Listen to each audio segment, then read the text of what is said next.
Imagine a highly successful, fast-growing accounting firm. Okay. They handle incredibly sensitive financials. Right. So they did everything by the book when it came to their software. They migrated to these top-tier cloud accounting tools. Everything was hosted securely off-site. I mean, they probably felt completely insulated from the kind of cyber attacks you always read about in the news. Exactly. They felt untouchable. But then, on a random Tuesday, an employee brought in a personal laptop that just happened to have malware on it and connected it to the office Wi-Fi. Oh, no. Yeah. Within hours, an attacker intercepted their traffic, stole their Microsoft 365 credentials, set up these hidden email forwarding rules, and just gained total access to client financials. And, the most alarming part of that whole scenario is that the cloud provider's security never actually failed. Right. Like, Microsoft wasn't breached, the cloud accounting software wasn't breached, the attacker simply walked right through the front door because the firm completely neglected the local pathway leading up to the cloud. Which brings us to the core of what we're unpacking today. Okay, let's unpack this. We are looking at a stack of notes and frameworks surrounding CIS, Critical Security Control 12, which is Network Infrastructure Management. It's a mouthful. It is a mouthful. And I know that sounds like a topic reserved for people who, spend their weekends color-coding Ethernet cables in a server room. Yeah, the heavy IT crowd. Right. But we aren't going to spend this time aggressively defining the internal components of a router. The mission for this deep dive today is to translate this seemingly dense framework into pure business survival for you. We are talking about protecting the roads and the interceptions of your business. Because as that accounting firm learned the hard way, it really doesn't matter how secure your destination is if the road getting there is controlled by someone else. Exactly. That framing is essential. I mean, the network is the literal highway connecting every single device, application, and user in your organization. So if a threat actor manages to compromise that infrastructure, if they control the road, basically they don't even necessarily need to hack the endpoint device. Wait, really? They don't even need to touch the laptop? Not always, no. They can quietly redirect traffic, intercept sensitive info in transit, disable your security controls, create hidden backdoors. I mean, they can move throughout your entire organization totally undetected. Wow. A lot of the most devastating ransomware attacks we see today, they don't start with some super sophisticated zero-day exploit. They begin with an exposed firewall or a vulnerable VPN or just a really poorly configured local router. I can hear someone listening to this right now pushing back, though. They're thinking, well, look, my business is 100% cloud-based. I use Microsoft 365, QuickBooks Online, Salesforce, Dropbox. Yep, the classic defense. Right. They're like, I haven't even seen a physical server room in a decade. Why do I care about managing a local network? And that is arguably the single most common misconception in modern business technology. People just assume the cloud is this magic, impenetrable bubble. Right. But it really comes down to misunderstanding the shared responsibility model. Because cloud providers like Google or Amazon, they spend, billions of dollars securing their physical infrastructure. Yeah, they have armies of security engineers. Exactly. They are responsible for their servers, but you, however, are entirely responsible for how your business connects to those servers. So they secure the destination, but we have to secure the journey. Think of it like a major international airport. Oh? You don't own the airplane. You didn't pour the concrete for the runway at your destination airport. But you do own the private access road getting your employees to the airport in the first place. Oh, I see where you're going with this. Right. So if that road has a massive sinkhole, or worse, if a criminal has set up a fake toll booth and is checking the IDs of everyone driving by, you aren't getting on that plane safely. That makes total sense. Even a completely cloud-based business still relies on office Wi-Fi, internet routers, firewalls, employee laptops, and, the home networks of all their remote workers. All of those physical and digital components make up your access road. Okay, so let's unpack the mechanics of that accounting firm's story because it highlights this perfectly. If they were using Microsoft 365, I assume their connection to the cloud was encrypted, right? We always hear about HTTPS and that little padlock icon in the browser. Yeah, the padlock. So how does a compromised laptop on the local office Wi-Fi actually steal those credentials if the traffic is supposed to be scrambled? So that gets into a technique called a man-in-the-middle attack. Because the accounting firm wasn't actively managing their local network infrastructure, the attacker's malware on that guest laptop was able to manipulate the local traffic routing. How does it do that? Essentially, the bad laptop sends out a signal to the other computers on the Wi-Fi saying, hey, I'm the router now. Send all your internet traffic through me. Like putting up a fake detour sign on the highway. Precisely like a fake detour sign. And because the local network had zero security controls to verify who the real router was, the employee computers just blindly trusted the detour. Unbelievable. So once the attacker's laptop is sitting in the middle of that flow, they can deploy tools to strip away the encryption before the connection to Microsoft is fully established. Or they just capture the session cookies. The session cookies. Yeah, those are the digital tokens that keep you logged in. They don't even need to break the cloud's encryption if they can intercept the keys while you are, walking out your own front door. That is terrifying. Yeah. It totally bypasses all the sophisticated, multi-billion-dollar security of the cloud provider. It does. Which leads to the obvious question. If attackers are sneaking onto our local roads and setting up these fake detour signs, how do we stop them? And in the CIS framework, the foundation of this defense starts with Implementation Group 1, or IG1. Right, the essentials. These are the essential safeguards every single organization is supposed to have. And it starts with something that sounds simple, but is notoriously difficult, which is inventory. You cannot protect what you don't know exists. It's that simple. Yeah. The very first safeguard in IG1 mandates a complete, actively managed inventory of your network infrastructure. You need to know every single device that dictates how traffic moves in your environment. So we're talking about the physical hardware here. Firewalls, switches, wireless access points. The sources also mentioned load balancers. Yes. Just to make sure we're all on the same page, a load balancer is essentially a traffic cop, right? It sits in front of your servers and directs incoming requests to different lanes so no single server gets overwhelmed and crashes. That is a great analogy, yeah. And you need to track all of those devices. Yeah. But it goes way beyond just knowing they are somewhere in the building. You have to track the manufacturer, the specific model, the serial number. Without getting that specific. Oh, yeah. The current firmware version, its physical location, and who internally owns or manages it. Because if you have, say, a wireless router sitting in an empty office or a supply closet that hasn't received a security update in 4 years, that device is your weakest link. Just sitting there forgotten. Exactly. Threat actors actively scan the internet looking for out-of-date hardware because the blueprints to break into them are publicly available. It's like having a high-tech fortress but leaving a basement window wide open simply because you forgot you even had a basement. Great way to put it. And once we find all these devices, we have to look at how they're set up. The notes emphasize secure configurations and moving away from default settings. Yeah. I always assume using a default configuration is literally like leaving the factory-issued lock on your front door with the key still sticking out of it. Pretty much. You buy a router, plug it in, the admin password is just admin, and you walk away. Leaving the default password is a massive liability, for sure. But secure configuration goes much deeper than that. Devices straight out of the box are designed for maximum compatibility, not maximum security. What do you mean? Well, manufacturers want the device to work seamlessly, whether it's being installed by a top-tier cybersecurity expert or someone just setting up a home office for the first time. Because of that, they leave old, incredibly insecure protocols turned on by default. Protocols like Telnet and HTTP, right. From my understanding, those are legacy ways of communicating with the device, but the fatal flaw is that they send data in plain text. They do. So if you use Telnet to log into your router to make a change, your username and password fly across the network completely unencrypted. Just out in the open. Yeah, anyone listening on that network, like our attacker at the accounting firm, can just read it as easily as reading a postcard in the mail. So IG1 requires you to explicitly disable those legacy protocols. Got it. You must mandate secure alternatives, like HTTPS or SSH, which wrap that communication in heavy encryption. Furthermore, you should never, ever expose the management interface of your firewall or router directly to the public internet. I want to pause on that management interface concept, actually. If I have an IT team or an outside vendor, they need to log into these devices to maintain them, right? Sure.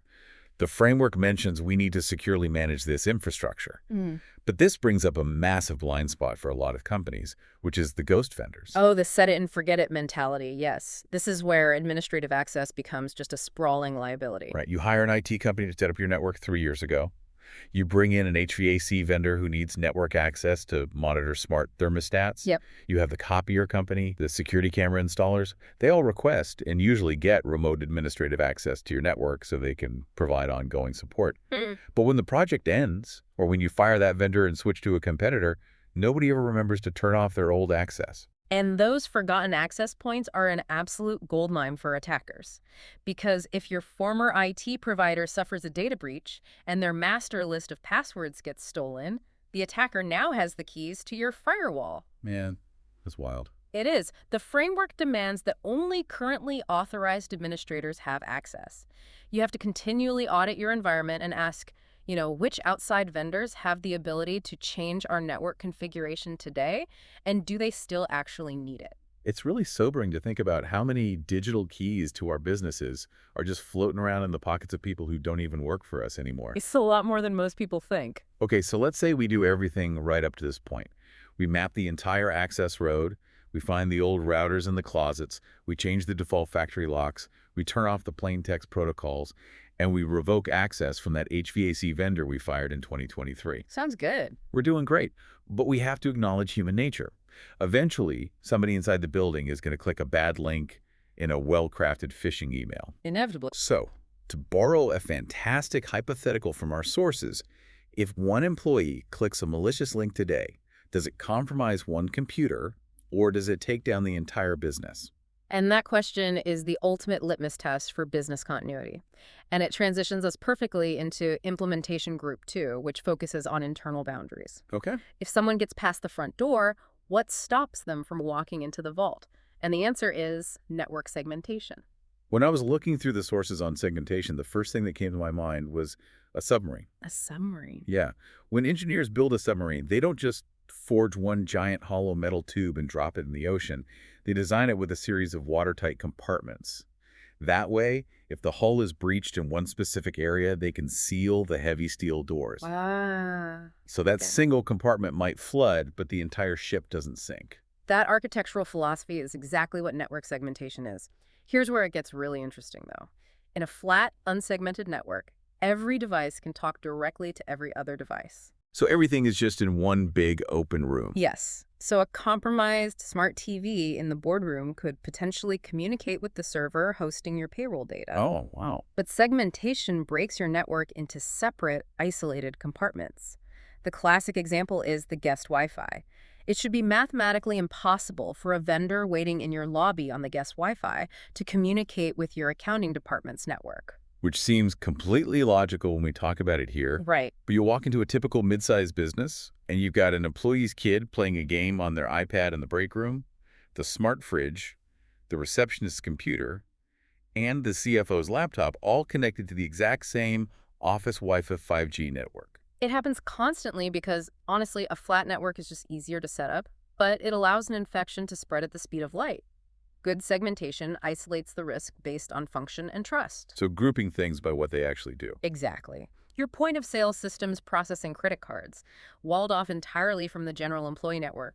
Manufacturing equipment on a factory floor needs its own segment. What about hospitals? They must have crazy segmentation. Medical devices in a hospital are actually a prime example. They often run on older legacy operating systems because of strict FDA approval requirements, which means they can't even run modern antivirus software. Oh, because updating the software might void the medical certification. Exactly. So because you can't install a modern lock on the medical device itself, you put it in a highly secure, restricted room. You wall it off so that even if the hospital's main administrative network gets hit with ransomware, the MRI machines and patient monitors are physically and logically shielded from the blast radius. Okay, I really love the submarine analogy for separating the network, but it brings up a practical problem. People still need to do their jobs, right? True. IT admins still need to walk between these watertight compartments to fix things. How do we police those internal doors? The notes for IG2 highlight centralized authentication and the use of jump servers. Let's start with centralized authentication. Historically, devices like routers and switches had their own individual user accounts stored locally on the device itself.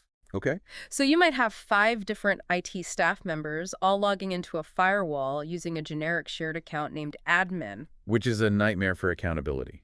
Because if someone accidentally deletes a critical routing rule and takes the network offline, Hmm. the logs just say, admin did it, and nobody claims responsibility. Accountability is a major issue, yeah.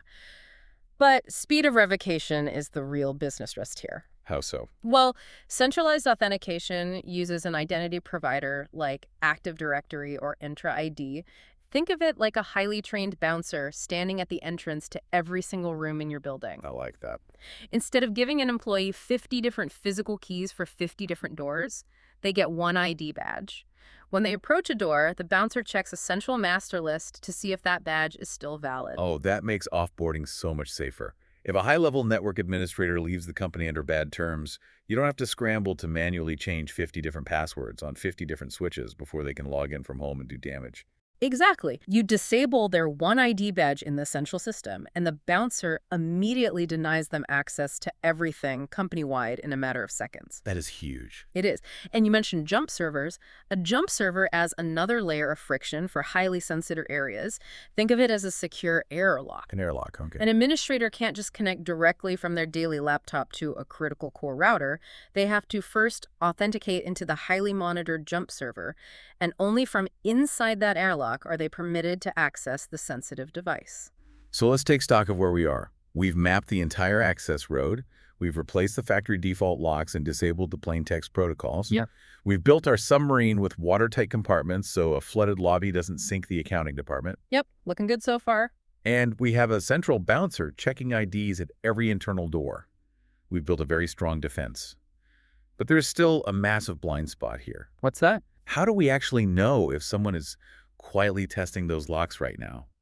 Are we just sitting in the dark hoping the walls hold? That brings us to the necessity of visibility and monitoring, which crosses over implementation groups 2 and 3. Because building the walls isn't enough, You need sensors on the walls. Right. Organizations must collect network logs centrally. You need a system aggregating the data from your firewalls, VPNs, and wireless controllers. You're constantly looking for failed login attempts, unauthorized configuration changes, or denied traffic.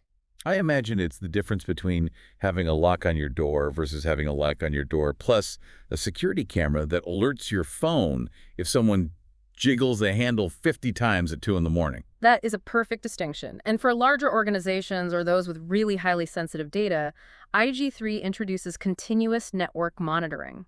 This means deploying tools like intrusion detection systems, IDS, or network detection and response, which is NDR. We hear those acronyms a lot. Mechanically, what are those systems actually doing under the hood? Are they just looking for known viruses? They do look for known malware signatures, sure, but modern NDR tools are much more focused on behavior. They establish a baseline of what normal looks like for your specific business. Normal behavior, like what people usually do on a Tuesday? Exactly. So if the accounting department normally downloads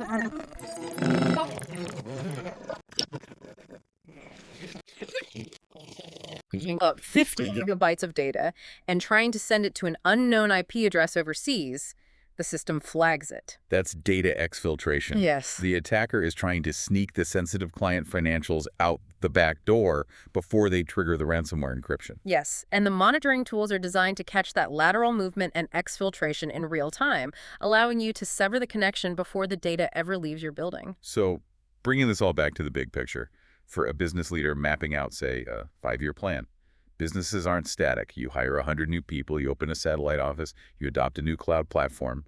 Networks grow organically and, honestly, sometimes a little chaotically. They absolutely accumulate technical debt. If we connect this to the bigger picture, this is why the framework mandates regular network architecture reviews. Okay, architecture reviews. Because networks grow in a hurry, IT teams often implement temporary fixes. Maybe they create a firewall exception rule to allow a vendor to access a server for a weekend deployment project. And let me guess, that temporary weekend rule is still sitting active on the firewall 2 years later. It almost always is. Architecture reviews force a business to stop and prune those old rules, remove unused network segments, and just verify that the current architecture actually reflects how the business operates today. And if a business ignores this, the sources make it clear that this has evolved far beyond an IT headache. It ties directly into business liability and cyber insurance, right? We are seeing insurance carriers mandate these exact controls. If you have weak network security or flat networks with no segmentation, you might be denied a cyber insurance policy entirely. Or worse, you get hit with ransomware, file a claim, and the insurance company denies the payout because their forensic team discovers you weren't maintaining your firewalls. The financial consequences of negligence have really never been higher. And that doesn't even account for the direct cost of downtime. Right. The downtime alone is brutal. If your network is compromised and you have to physically pull the plug on your switches to stop a ransomware worm from spreading, your business just halts. You can't process payments, your voice over IP phones go dead, your warehouse can't print shipping labels. Every single minute of network downtime is lost revenue and reputational damage. It totally reframes the conversation. We started this deep dive acknowledging that network management sounds like it's just about buying a blinking box with antennas to sit on a shelf. But it's not about the hardware at all. Not at all. It's about ensuring that the circulatory system of the business doesn't grind to an absolute halt. That is the ultimate takeaway. Your network isn't just cables, Wi-Fi access points, and firewalls. It is the vital hidden infrastructure that connects your employees to your customers, your data, and your revenue. Yeah. You do not have to be a command line networking expert to run a business, but you absolutely must know if the foundation your entire operation rests upon is structurally sound, monitored, and actively defended. It really changes how you look at the physical space around you. We talked a lot today about cloud connections, firewall configurations, and digital boundaries. Yeah. But I want to leave you with a final physical thought to mull over when you head into the office next, or when you think about your remote team setup. Okay. Imagine you are walking through your building right now. If a completely unauthorized device, let's say a hidden mini computer the size of a deck of cards, plugged into an empty wall socket behind a lobby firm by a delivery driver, silently joins your network, how many days, weeks, or months would it take for anyone in your organization to notice it was there?